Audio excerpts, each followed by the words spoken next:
കൂടിയിരിക്കുന്ന മാന്യ സുഹൃത്തുക്കളെ, നിങ്ങൾക്കെല്ലാവർക്കും ഈ സിനിമയുടെ പൂജയിൽ പങ്കെടുത്ത എല്ലാവർക്കും എൻ്റെയും എൻ്റെ കുടുംബത്തിൻ്റെയും ഹൃദയം നിറഞ്ഞ ഒരു നന്ദി അർപ്പിക്കട്ടെ.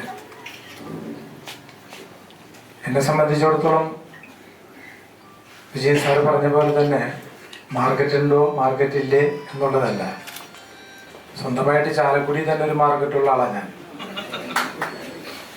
പക്ഷെ എന്നാലും ഈ സിനിമയെ കുറിച്ച് പറയുമ്പോൾ മലയാള പ്രേക്ഷകരുടെ മുൻപിലേക്ക് എത്തിച്ച രണ്ട് വ്യക്തികളാണ് വിജയൻ സാറും എസ്തപ്പ സാറും.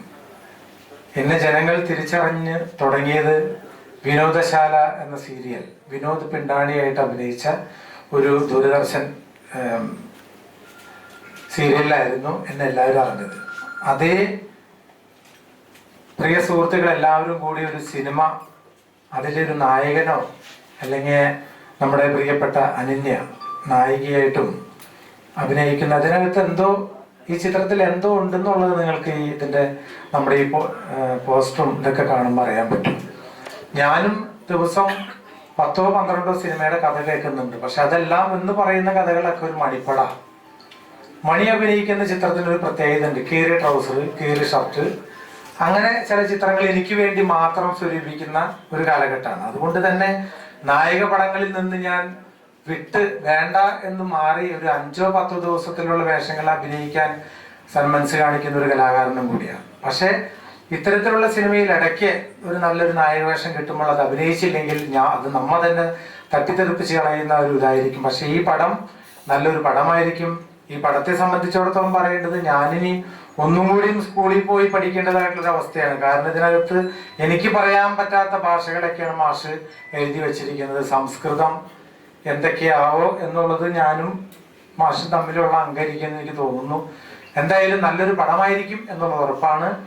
ഈ പടത്തിൽ അഭിനയിക്കുന്നവർക്കും ഇതിന്റെ പിന്നിൽ പ്രവർത്തിക്കുന്നവർക്കും ഇന്നിവിടെ കൂടിയിരിക്കുന്ന എല്ലാവർക്കും, ഞങ്ങളുടെ പ്രൊഡ്യൂസറായ സായൻ ചേട്ടനും ക്യാമറമാൻ ഉൽപ്പൽ സാറ്, എല്ലാവർക്കും, ശശിയേട്ടൻ, എസ്തപ്പ സാറ്, പിന്നെ അസോസിയേറ്റ് ഡയറക്ടർ, എല്ലാവർക്കും ഒരിക്കൽ കൂടി നിങ്ങൾ പ്രാർത്ഥന ഉണ്ടാവണം.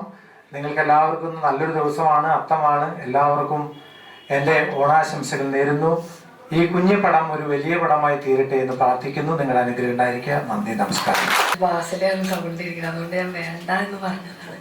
എല്ലാവർക്കും ആദ്യമേ എൻ്റെ ഓണാശംസകൾ. നല്ലൊരു ദിവസം തന്നെ. എൻ്റെ ഒരു പുതിയ പടത്തിൻ്റെ പൂജ. ഇപ്പം നേരത്തെ വിജയൻ സാർ പറഞ്ഞ പോലെ ഞാൻ ഒരിക്കലും പ്രതീക്ഷിച്ചില്ല ഇങ്ങനെയായിരിക്കും. പൂജ ഉണ്ടെന്ന് പറഞ്ഞെങ്കിലും ഇങ്ങനത്തെ ഒരു പൂജ ഞാൻ ഒരിക്കലും പ്രതീക്ഷിച്ചില്ല. ഫോൺ എന്നെ ഇവിടെ നിന്ന് വിളിക്കുമ്പോഴും ഇവിടെ നിന്ന് പാട്ട് കേൾക്കുന്ന ഒരു കഥകളി സംഗീതം പോലെ എന്തോ ഒരു ഇത്. അപ്പം ഞാൻ വിചാരിച്ചു, എന്താ പൂജയെടുത്തല്ലേ നിൽക്കണേ, അങ്ങനെ ഒരു ഇതാ തോന്നിയിരുന്നത്.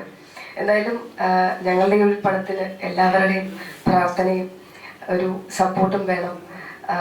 ഒത്തിരി സന്തോഷമുണ്ട് ഈ ഒരു ടീമിൻ്റെ ഒപ്പം എനിക്ക് വർക്ക് ചെയ്യാൻ സാധിച്ചതിൽ. നമ്മുടെ എന്താ പറയുക, വളരെയധികം എക്സൈറ്റഡ് ആണ്. പ്രാർത്ഥിക്കുക. Thank you. വളരെ വ്യത്യസ്തമായ ഒരു പൂജ, നമ്മളൊന്നും അധികം കണ്ടിരിക്കുന്ന ഇങ്ങനെ പൂജ. അതുപോലെ തന്നെ ഈ സിനിമയും വളരെ വ്യത്യസ്തമായ ഒന്നായിരിക്കട്ടെ എന്ന് ഞാൻ ആശംസിക്കുകയാണ്, പ്രാർത്ഥിക്കുകയാണ്. കാരണം ഈ സിനിമ ഒരു നല്ല സിനിമയാകണമെന്ന് 100% ജോൺസൺ എസ്തപ്പാനെ പോലെ മണിയെപ്പോലെ ഞാനും ആഗ്രഹിക്കുന്നു. കാരണം ഈ രണ്ടുപേരും എനിക്ക് വളരെ പ്രിയപ്പെട്ടവരാണ്, മണിയും ജോൺസൺ. ഒരു നല്ല ഒരു വൈബ്രേഷൻ, ഒരു പോസിറ്റീവ് എനർജി ഈ ഹാളിലുണ്ടെന്ന് ഞാൻ പ്രതീക്ഷിക്കുന്നു. സാധാരണ ഒരു പൂജയ്ക്ക് വരുമ്പോൾ നമ്മൾ ചില സുഹൃത്തുക്കളുണ്ടാവും, സിനിമാപരമായ സുഹൃത്തുക്കളുണ്ടാവും. അവരോട് ഈ സിനിമയെക്കുറിച്ച് തന്നെ മോശമായി, കലാഭവൻ മണിക്ക് മാർക്കറ്റുണ്ടോ, മണിയെക്കുറിച്ച് എടുത്താൽ എന്ന് സംസാരിക്കുന്ന എത്രയോ പേർ നമുക്കറിയാം.